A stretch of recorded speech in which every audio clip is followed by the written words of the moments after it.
Olá, na aula de hoje eu queria falar sobre análise discriminante. Para isso eu vou utilizar o pacote estatístico SPSS. Para que serve a tal da análise discriminante, né? É discriminante no sentido de separar, né? A técnica ela procura maximizar a separabilidade entre grupos. Deixa eu exemplificar isso aqui. Então, eu estou com uma base de dados aqui que são umas 600 escolas do Rio de Janeiro, um projeto que a gente fez para ver os custos da violência, né? Então, quando a escola fecha lá no Rio de Janeiro, os alunos faltam, ficam sem a aula, piora no desempenho do IDEB, de matemática, de português, enfim. Então, esses confrontos do tráfico, né, com as polícias, qual é o efeito disso? Então, eu tenho lá uma variável que essa escola fechou ou não fechou, né, num período.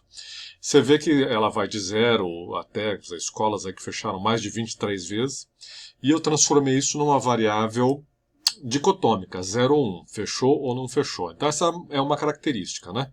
A análise discriminante, você precisa que a tua variável dependente seja aí categórica. Não precisa ser dicotômica, ela pode ter 3, 4 outras categorias. Para exemplos de facilidade, eu dicotomizei. E como variáveis explicativas, eu tenho aqui nessa base, por exemplo,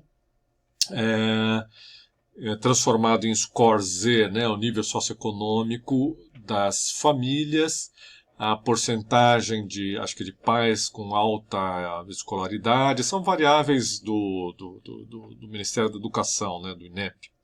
O grau de complexidade da escola é uma escala ali de termos de administração. A gente calculou também a distância da escola para a comunidade, para a favela mais próxima, usando georreferenciamento, e usamos aqui, por exemplo, a quantidade de operações policiais. Então, você está dentro do SPSS, você vai em analisar, você vê que é uma técnica de classificação, né? Eu quero prever, com base nessas variáveis aí, que são variáveis quantitativas, né, em que grupo essa minha escola vai estar. No grupo das que tem maior probabilidade de fechar ou não. Né? E ele vai propor aí a probabilidade de que a escola tenha fechado ou não aí no período em função dessas variáveis. Tem gente que acha que a análise discriminante é parecida com análise fatorial, né? Outros acham que é parecido com análise de regressão. Na verdade, ele tem coisas parecidas com ambos. Agora, o objetivo é esse, né? É separar ao máximo e da melhor maneira possível grupos, né? Em função, aí ele usa na fórmula as distâncias, né? No numerador, vocês vão ver se tiverem curiosidade, dos centroides dos grupos, né?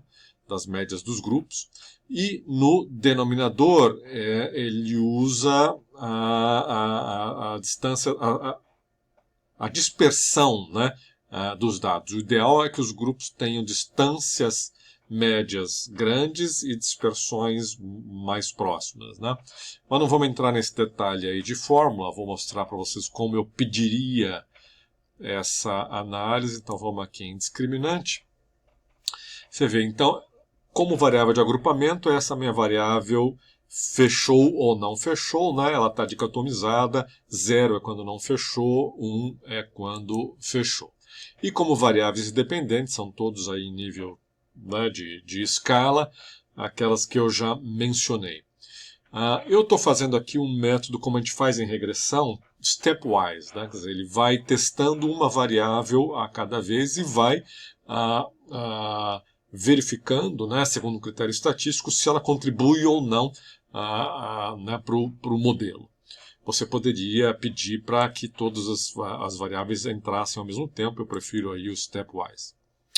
Como estatística, eu vou pedir aqui então as médias dos grupos, ele vai fazer uma nova para cada variável. Esse aqui é um teste para ver a pré-condição, né? Se é boa, os grupos têm que ter a matriz de correlação e de covariância tem que ser não iguais. Vou pedir a correlação intragrupos. Método, como eu disse, eu vou pedir então stepwise e eu vou usar o Mahalanobis, né? que diz que é o mais adequado quando você pede o stepwise, embora o padrão seja aí o lambda de Wix. E aqui meu critério para entrar no modelo ou para sair do modelo. Como eu tenho grupos de tamanhos diferentes, o número de escolas que fecharam é muito menor do que o grupo de escolas que não fecharam por conta da violência, então eu estou pedindo para calcular a partir do tamanho de cada grupo. Vou pedir também uma tabela de sumarização, né, de cada grupo e usar uma matriz de convariâncias intragrupos. Isso aqui é mais interessante quando você tem mais de uma função linear discriminante. A gente não vai ter, porque o nosso grupo só tem duas categorias, né? E tem umas 5 variáveis explicativas. Então, o número de funções discriminantes que ele calcula é o número de categorias menos 1. Como a gente só tem duas categorias, ele vai calcular só uma função discriminante. Se a gente tivesse 3 categorias, né, não fechou, fechou algumas vezes, fechou muitas vezes, aí a gente ia ter duas funções discriminantes, enfim. Também varia, como eu falei, com o número de variáveis explicativas. Então, eu tenho 5 variáveis explicativas, né? Se eu tivesse só duas, né? Novamente eu ia ter só uma função discriminante, ia ser 2 menos 1, e assim por diante. O que for menor, ou número de variáveis explicativas, ou número de grupos na tua variável dependente. Não vamos entrar muito nisso. Eu vou pedir aqui para salvar na base de dados, então, a predição que ele fez, né, segundo o modelo, se a escola vai fechar ou não vai fechar. Ele calcula um score, né, que é a tal da função linear discriminante, e a probabilidade de que ela pertença ou ao outro grupo. Vamos rodar. Ok, acho que eu não esqueci nada. Voltando ali para o começo. Então é isso, minha base tem 566 casos, alguns foram excluídos. Então, isso aqui são as estatísticas de grupo, não fechou ou fechou. Então já dá para ver, olha, enquanto o nível socioeconômico das escolas que não fecharam é positivo, das escolas que fecharam é negativo, né? Menor nível socioeconômico. Pais de alta escolaridade, 34% nas escolas que não fecharam, só 24% nas escolas que fecharam. Nível de complexidade também é um pouco diferente, embora não muito, né? Distância para a favela mais próxima. Nas escolas que não fecharam era 367 metros, cai para 104 metros nas escolas que fecharam. E, finalmente, nível de operação de policiais, quase nenhum, né, nas escolas que não fecharam, vai para 6,3 em média, né, operações nas escolas que fecharam. Então, você vê que os grupos são bem diferentes e o tamanho do grupo também é bem diferente, né? A gente tem 89 escolas aqui, 467 escolas aqui. Esse lambda de Wilks, né, na verdade, o que ele está fazendo é uma nova. Quer dizer, para cada uma dessas variáveis, ele vê se a média entre os grupos é significativamente diferente. Aqui a gente já vê que nível socioeconômico a alta escolaridade dos pais complexidade da escola não, né, não é significativo. Distância para suas velas foi bem significativo, e a mais significativa aí né, na média dos grupos foi essa operação, como a gente viu, né? Quase não tem operação policial nas que não fecharam, e quando tem operação policial, né, foi quase sempre nas escolas que fecharam. A matriz de correlação intragrupo, né? O ideal é que você não tenha multicolonialidade, né, ou não muita, quer dizer, que as variáveis não estejam muito correlacionadas entre si. Você vê que nível socioeconômico e escolaridade dos pais estão, né, o ideal era que não tivesse, você tem alguma, então, multicolonialidade aí. Não é o ideal, mas vamos deixar, a gente poderia escolher talvez uma só das variáveis, né? Aqui a gente tem, então, são testes, é o que eu falei, de adequabilidade, né, para ver se as pré-condições são atendidas. Então, esse M aqui, por exemplo, testa a hipótese nula de que as matrizes de covariância são iguais, né? E a gente vê aqui, ele falhou nesse teste.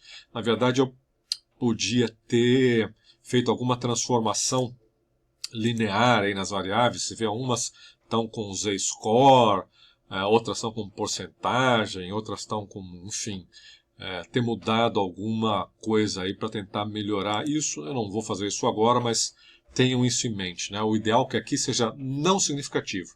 Quando ele é não significativo, o M é porque então ela passa na condição, mas tudo bem. Então vamos ver aqui, ele fez esse procedimento stepwise, como na regressão. Então a cada passo ele incluiu uma variável, né? Ele começa com a variável operação, que é a mais discriminante, né, nesse sentido. Depois ele inclui a distância da favela, que é a mais própria, também é uma variável que adiciona, né, ajuda na previsão. E por fim, no terceiro passo, ele adicionou a porcentagem de parentes com alta escolaridade, é isso. Então essas três variáveis ajudam a prever, as outras não. Né? Então aqui em cada passo, o que ele adicionou e como ficou o modelo. Aqui também ele faz o cálculo com as variáveis não presentes na análise, ou seja, por que elas não foram incluídas, etc. Né? Então, em cada passo ele calcula aí o lambda, você vê que nas três ela é significativo, já era só com a operação, continuou sendo, né, com a inclusão das outras variáveis. Então aqui, como na análise de regressão, né, o que é interessante é a correlação canônica. Ela também varia como o coeficiente Pearson, entre menos 1 e mais 1.